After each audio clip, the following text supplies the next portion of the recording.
السلام عليكم ورحمة الله وبركاته. أهلا وسهلا بكل حبايبي. يا رب تكونوا بألف خير وبأحسن صحة وأتم حال، اللهم أمين. وحشتوني جدا. النهاردة بإذن الله فيديو بتاعنا تحفيزي جدا جدا. هيبقى في المطبخ، هيبقى روتين، مش هنعمل أكل ولا أي حاجة، بس بإذن الله هتتنشطي منه جدا وهتقومي. بصي، هتخلصي كل اللي وراكي بإذن الله. طبعا زي ما انتوا شايفين كده المطبخ بتاعي، بصوا يعني من فوق لتحته كده عايز تظبيطه حلوة. إيه، كان عندي مشكلة في الصرف بتاع الحوض، فقعد يومين بقى، فالدنيا كانت متبهدلة خالص عندي لحد لما اتحل الحمد لله.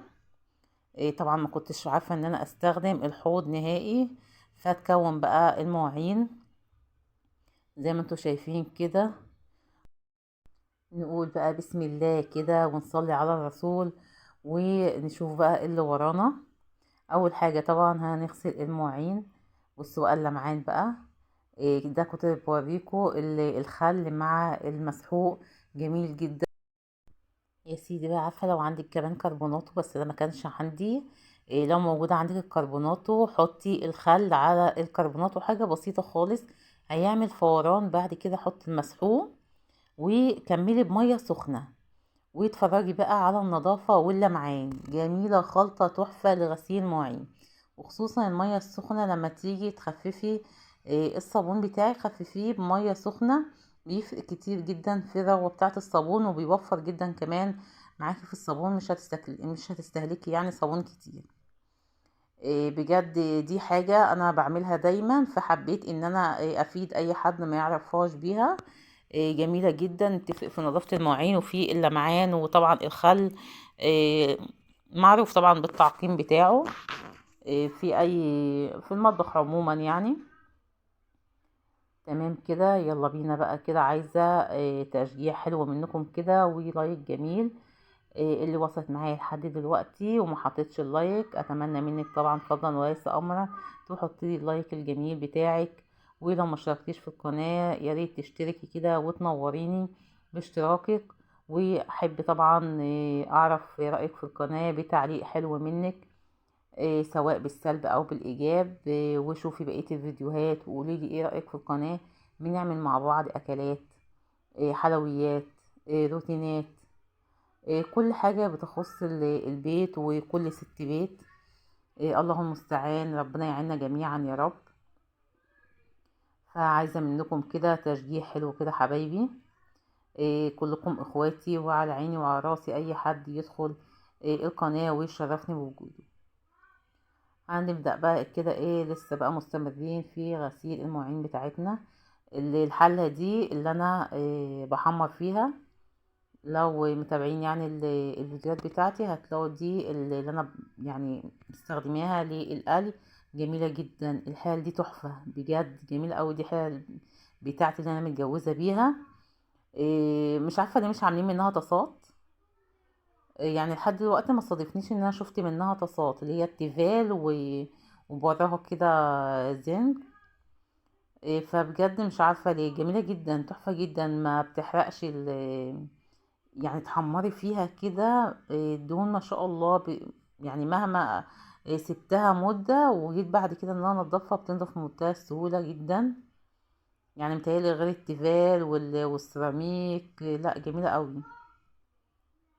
فاستخدمت واحدة كده، قلت لا هستخدمها بقى دي، نقلي فيها بدل الطاسة. جميلة جدا، ما بتاخدش كمان زيت كتير غير الطاسات.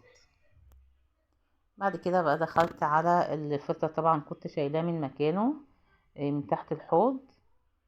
برضو مسكته كده، غسلته كويس. حاولي طبعا انتي بتغسليه ابعدي على قد ما تقدري عن الحته اللي هي فيها الموتور. مسحته بس كده بالبخاخه، بالكوريكس الالوان كده وحبه ميه، ومسحته ونضفته كويس. هنا بقى طبعا تحت الحوض كان محتاج تنظيفه حلوه قوي. فنضفته كده بالصابون.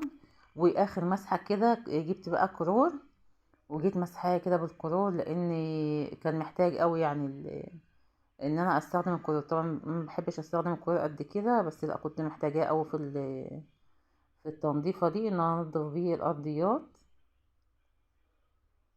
برضو ريحة الكلور برضو بتحسس الواحد بالنظافة كده، مع اني ما بحبهوش. يعني انا افضل كوريكس الالوان.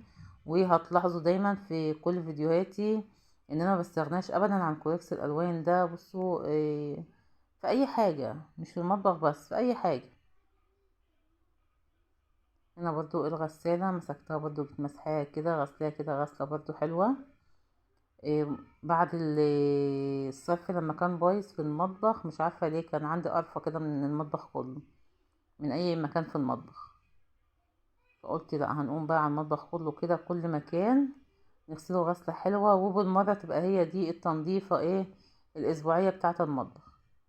طبعا ده أساسي، لازم يتعمل كل أسبوع كده. خصصيلك يوم، سواء بقى الصبح بالليل، يبقى كده روتين بقى مسائي. ويا ريت يكون مسائي بعد ما تخلصي شغل البيت خالص، تيجي ماسكة كده يوم تخصصيه، يبقى اليوم ده مثلا هيبقى خفيف. طول اليوم عاملة أكل خفيفة كده. فلا اليوم ده بقى استغليه ان انت بالليل تمسكي المطبخ، تعملي له تنظيفة كده اسبوعية حلوة. كل حاجة في المطبخ. لو في عندك دولاب، طبعا دولاب عايز يتظبط تظبطيه، اضافة المطبخ عايزة كده يتشال، تشيلي منها الحاجات وتبدأي ان انتي ترصيها من اول وجديد. تمام. البوتاجاز كان يديله مسحة حلوة. السيراميك بتاع الحيطة، بدل ما نسيبه تسيبيه كتير يتكوم عليه دهون، وبعد كده يبقى صعب، محتاجين بقى مزيل دهون والكلام ده كله.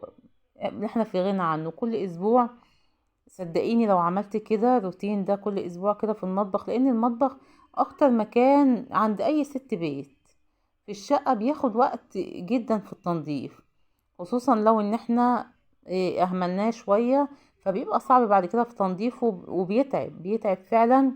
وعشان انتي تنجزي فهتروحي ان انتي تجيبي مذيب دهون. شوفوا دلوقتي مذيب الدهون بقد ايه. طب وعلى ايه تكلفة ووجع صدر؟ لا، قسما بالله. بصوا الكوريكس الالوان ده تحفة تحفة تحفة. انا بجد ما بستغناش عنه خالص، وبجد يعني في الدهون جميل جدا. بس مش الدهون اللي هو نسيب الدهون بقى بالشهور، الدهون على الحيطة ونقول لا احنا هننضف بيه. لا طبعا، محتاجة دعك برضه، يحتاج دعك منك ويبقى ارهاق ليكي. انما اول باول انا يعني مثلا كل اسبوع مع التنظيفة دي بالفوطة عليها كده حبة كوركس الوان، ونيجي مسحة بيها الحيطة بتاعة المطبخ. جميلة جدا. لو في مكان فيه لا الدهون عنيدة فيه، بحتة سلكة ممكن تلفيها على المساحة. لو الأماكن اللي فوق السيراميك من فوق خالص، حتة سلكة وابدأي لفيها على المساحة بتاعتك. تمام كده. وحطي عليها كوريكس الألوان، وابدأي ادعكي السيراميك من فوق. تحفة. بعد كده بفوطة برضو تلفيها على نفس المساحة، وابدأي امسحي بيها السيراميك، وبعد كده تيجي منشفاه بالمية. جميل جدا. تمام كده حبايبي، بجد يعني جربوا الموضوع ده، هيفرق جدا جدا معاكي. ويا ريت تقولي لي طبعا لو جربتي، قولي لي كده ايه رأيك فيه. وخلي دايما البخاخة اللي قلت عليها قبل كده، الكوريكس الالوان بحبة المية دي، خليها دايما عندك في المطبخ. ايدك التانية شايفين البخاخة دي كده؟ هي دي بقى جميلة جدا. اي حاجة مسكتيها بايدك على طول كده تعقيمة كده على طول، بتخلي الحاجة ترجع تلمع وتبرق احسن من الاول. طبعا كنت خلصت بقى البوتاجاز كده، والشباك والمكان اللي جنب البوتاجاز ده كله كنت خلصته تمام خالص. وهنا كان ده برطمانات المخلل.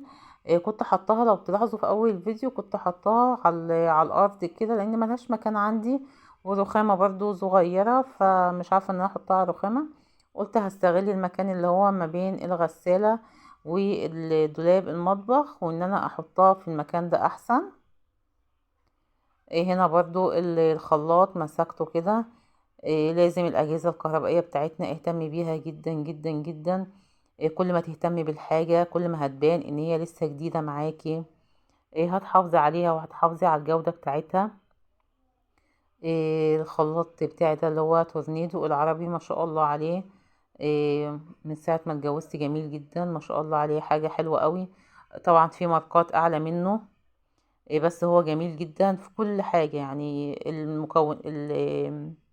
المحتويات بتاعته كلها كويسة، سواء مطحنة، الكبة بتاعته، الخلاط، جميلة جدا. ففي حاجات كتير قوي، فما شاء الله عليه جميل يعني. انا عن نفسي واحدة من الناس بحب قوي شركة توشيبا. بحب المنتجات بتاعتهم، حتى انا معظم حاجتي توشيبا، فجميلة جدا ما شاء الله. يعني عايشة معايا من ساعة ما اتجوزت، ما شاء الله حلوة جدا. لمعت طبعا، كنت كده خلاص شطبت المطبخ. لمعت بقى كل حاجة فيه، ولمعت برضو بالبخاخة. جيت ملمعة الدولاب بتاع المطبخ بحتة فوطة كده، وبالبخاخة الكوريكس والمية بقى تمام وزي الفل. ومسكت برضو السجادة بتاعة المطبخ، جيت ماسكاها غسلاها، وخلاص كده نشفت المطبخ وكله تمام. ومسكت برضو باسكت القمامة كده، أعزكم الله، مسكت برضو غسلته في الحمام، وعقمته وبقى تمام. ده طبعا لازم أساسي، يوم ويوم لأ كده نمسكه ونغسله غسلة حلوة، وتسيبيه لحد لما ينشف، وتبدأي تحطي فيه الكيسة بتاعته. ده من الحاجات اللي بجد بتفرق كتير جدا في ريحة المطبخ وفي نظافة المطبخ. هنا بالبخاخة بدأت ان انا برضو امسح التربو كده. بصوا شايفين اللمعان؟ بصوا ايه رأيكم؟ التربو كان عليه برضو طرطشة كده، بصوا في ثواني بجد، ولا الريحة بقى بتاعته. بصوا انا بتكلم عليه كتير لان بجد انا بحبه جدا، وبحب ريحته جدا جدا بجد في اي حاجة. بصوا بيدي لمعة جميلة قوي، وينضف جدا. عارفة لو عندك العيون بتاعة البوتاجاز برضو فيها حروق وكده، حطي عليها من الكوريكس ده، كوريكس الالوان. جربي كده، حطيه بس تسيبيه شويه. لا هياكل معاكي بقى العيون بتاعه البوتاجاز ولا الكلام ده، لان هو لا فيه كلور ولا فيه يعني اي، هو اكسجين، هو يعني من المكونات بتاعته اكسجين، واكسجين جميل جدا في تنظيف اي حاجه. بس هنا كنت خلاص بقى خلصت المطبخ الحمد لله كده، شطبته. شايفين بقى هنا تحت الحوض برضو كان فاضل بقى الفلتر ان هو هيدخل. لما زوجي يجي بقى يبقى يركبه، وخلاص كده كله تمام. والسلام عليكم ورحمة الله وبركاته، وما تنسوش اللايك يا حلوين.